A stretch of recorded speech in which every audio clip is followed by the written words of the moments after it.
So yesterday we ended off with this where we were talking about these two scenarios.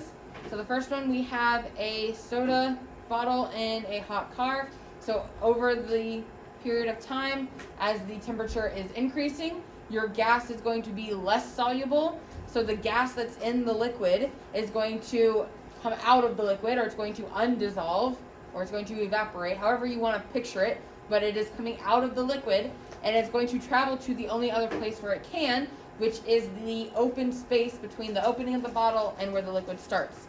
So as it continues to heat up, you have more and more gas being undissolved, which is going to increase the pressure in that area, which, given enough pressure, it will cause the bottle to explode. And then the second one was why would fish die in a lake or a pond if the temperature is getting too hot? What? It's because it takes the oxygen out of the water, right? Why does it take the oxygen out of the water? Heat it up. It changes the distance between them in the molecule. Shut up. Stop. So it changes. What did you say? The distance in between each molecule of air or oxygen. Kind of.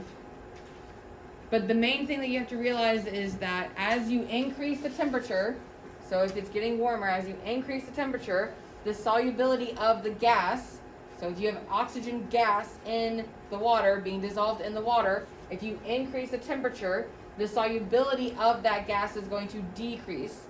So it's going to get less soluble, so the gas is going to travel out of the water into the air.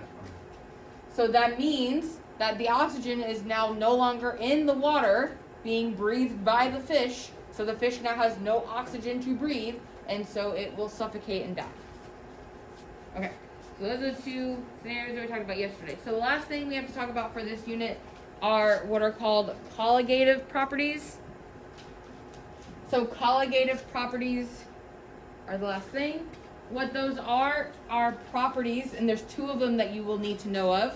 So these are properties or occurrences that happen due to the amount of solute you have, and it has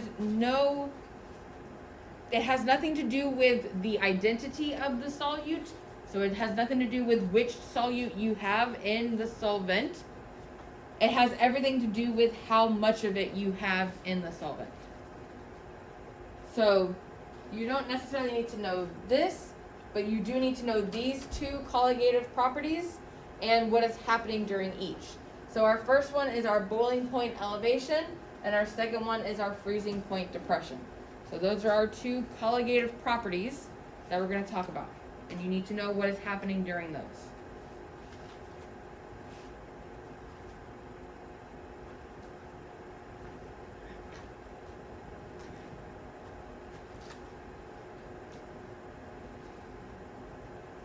Yes, sir.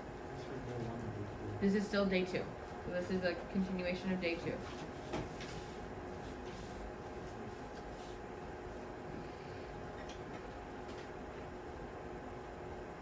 So guys, remember you do have a quiz tomorrow.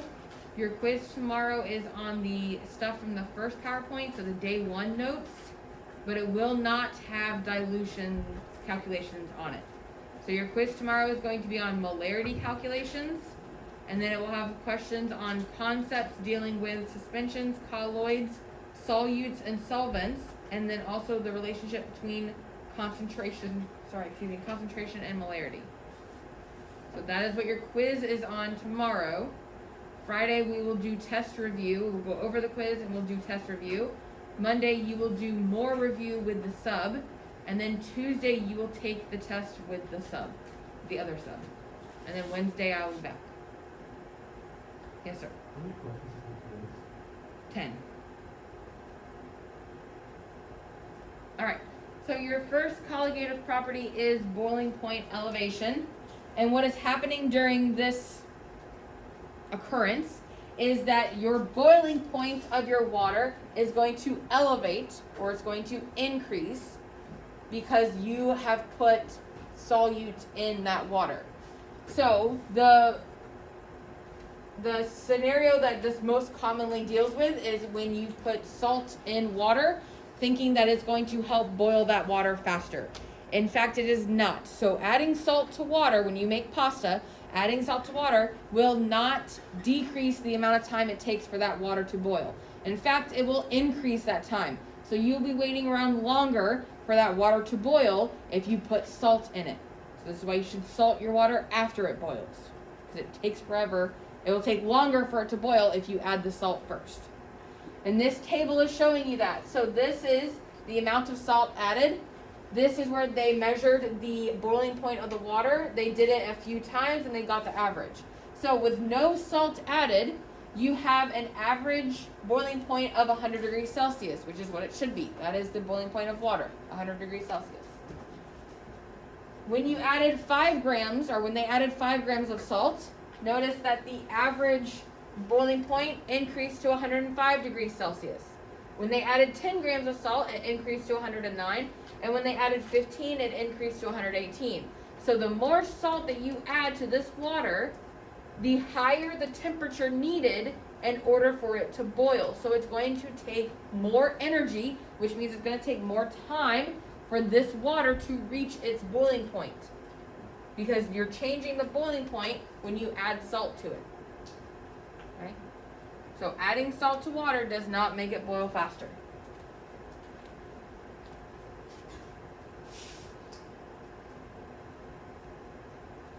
Yes, sir. What about when people add oil? What does that do? The oil is just so that the pasta doesn't stick together, I think. Does that Yeah, decrease that's the all it's boiling used for. speed as well?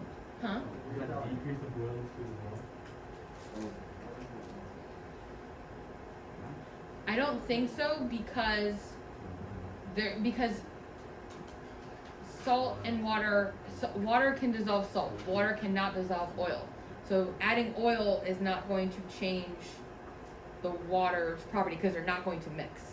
But because salt can dissolve in water, now you're messing with salt's ability to behave the way it should behave. Oil is just gonna kind of like move around and not affect it. Yeah, you don't mess with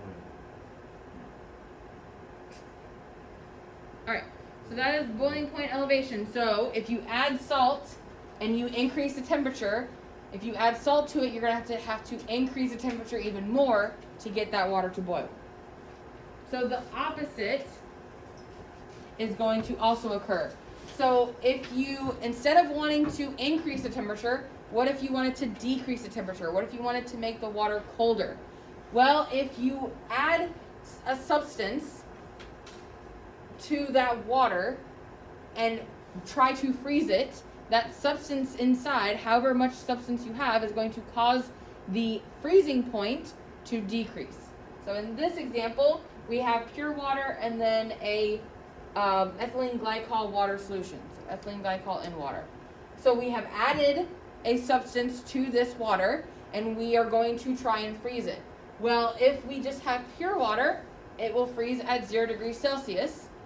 But now that we've added something to it, we are going to decrease our freezing point to negative 33 degrees Celsius. So what that means is that now instead of having to only be 0 degrees Celsius in order for that water to start freezing, now it has to reach a negative 33 degrees Celsius in order to start freezing. So now it has to cool off even more in order to freeze, or before it starts freezing.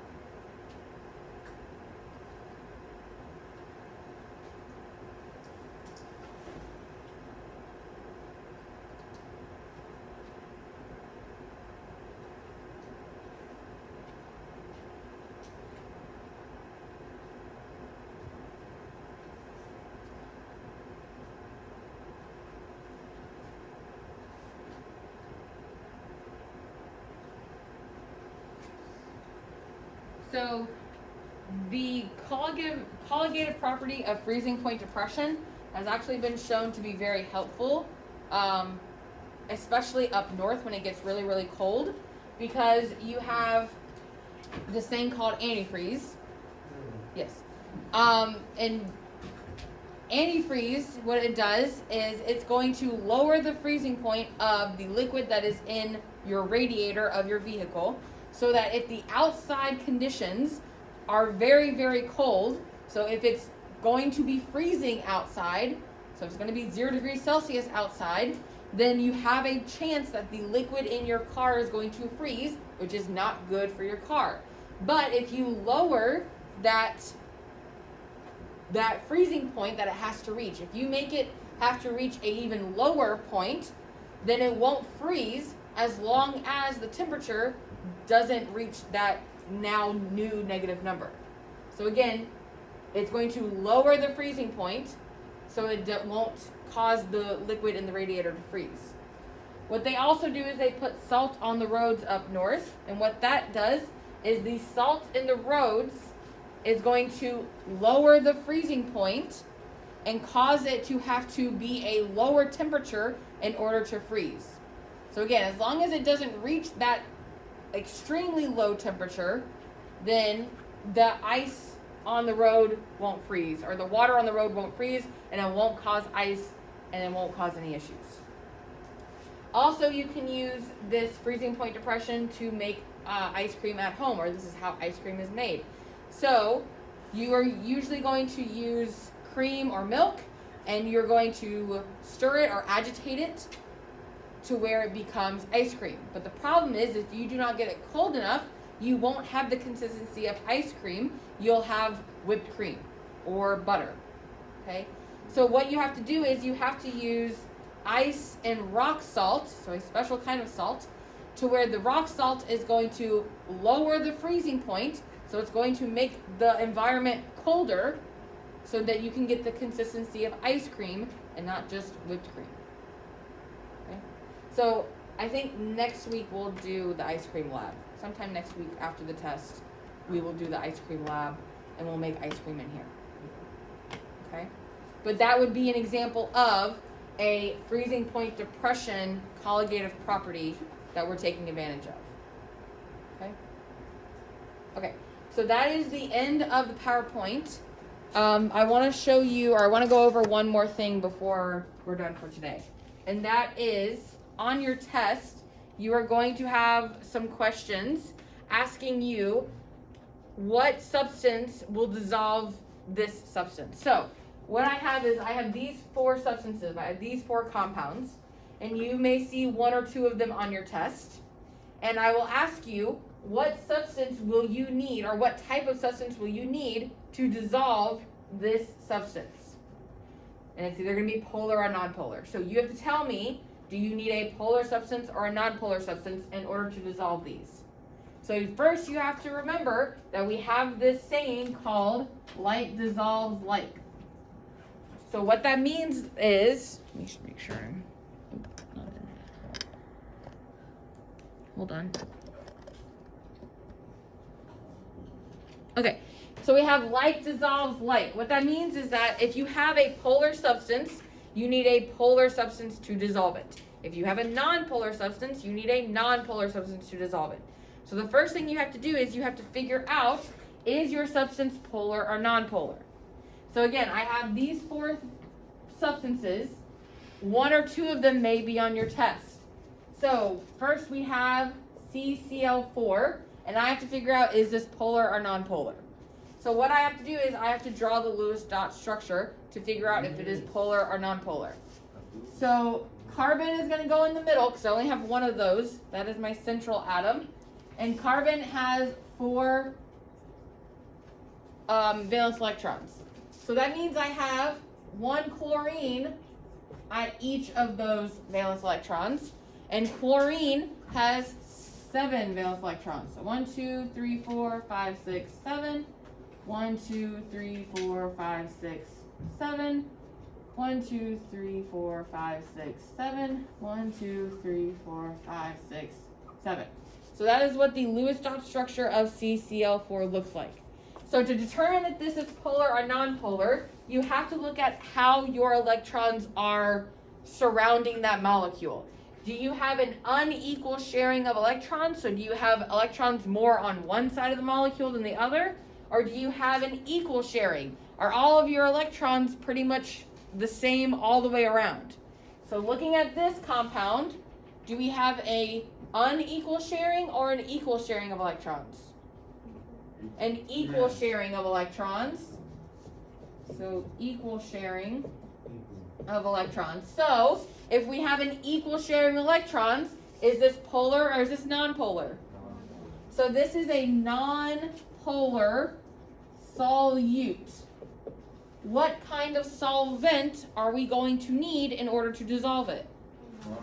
A nonpolar, because like dissolves like. So we need a nonpolar solvent in order to dissolve that substance.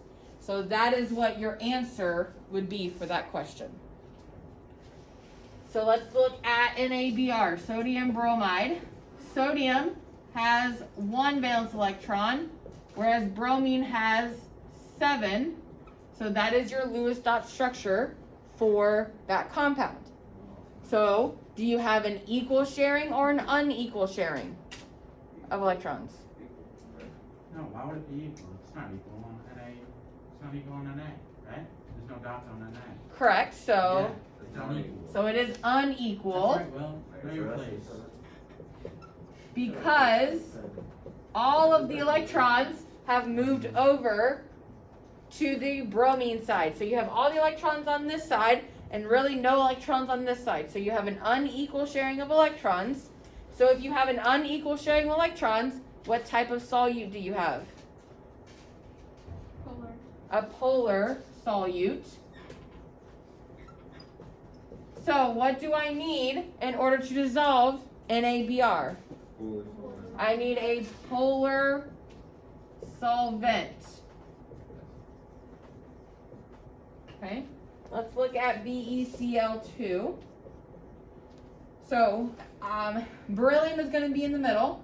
Beryllium has 2 valence electrons, and both of I have 2 chlorines. 1 chlorine is going to go on each side, and both of those chlorines have 7 valence electrons. So that is what my Lewis dot structure is going to look like. So the question is, do you have an unequal sharing of electrons or an equal sharing of electrons? Are my dots pretty much all the way around my compound, or do I have more dots on one side than the other? No, yeah, they're equal. This right? is an equal sharing of electrons, because my dots are pretty much all the way around my compound. I really don't have that many in the middle, but you're looking at the 2 sides. So this side has pretty much a lot of dots, this side has a lot of dots, so it is going to have an equal sharing. So if it has an equal sharing, is it polar or nonpolar? Nonpolar. It is nonpolar, which means I need a what? I need a nonpolar solvent, because I have a nonpolar solute. Very good. All right, last one is HF. H, hydrogen, has 1 valence electron, whereas fluorine has 7. So that would be your Lewis dot structure for HF. So do you have an equal sharing of electrons or an unequal sharing of electrons? Unequal sharing of electrons, because fluorine has all of them. They're all on this side. You really don't have any on this side. So it's an unequal sharing of electrons. If you have an unequal sharing of electrons, do you have a polar or a nonpolar substance? Polar substance. So this is a polar solute. So what do I need in order to dissolve it? Very good. Polar solvent. So one more thing. What type of bond is this? I don't know. Is it ionic or covalent? Ionic. No, covalent. It's covalent, because covalent are between Just at the first one.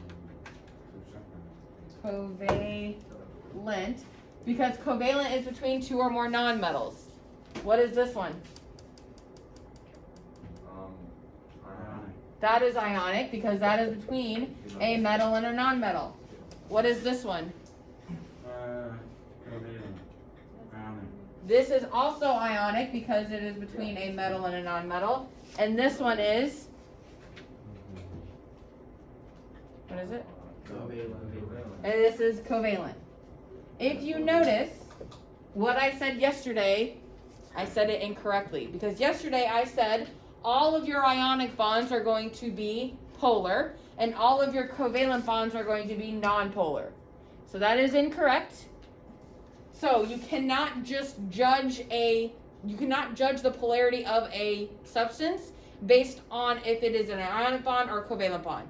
You have to look at the sharing of electrons. You have to look at where are your dots. Are they all on one side or are they fully around the whole molecule? Because if they're on one side, then they're going to be polar. If they're surrounding the entire molecule, then they're going to be nonpolar. So just because you have an ionic bond does not mean it's going to be polar, and just because you have a covalent bond does not mean it's going to be nonpolar. Okay, so remember that. So 2 of these you will see on your test. Can someone please make sure they have this written down, or if you take a picture of it so Nico can get it tomorrow? I wrote it down. Okay. I'll take a photo of it. Okay. Okay, so that is all we have for today. Your quiz is tomorrow, your test is Tuesday.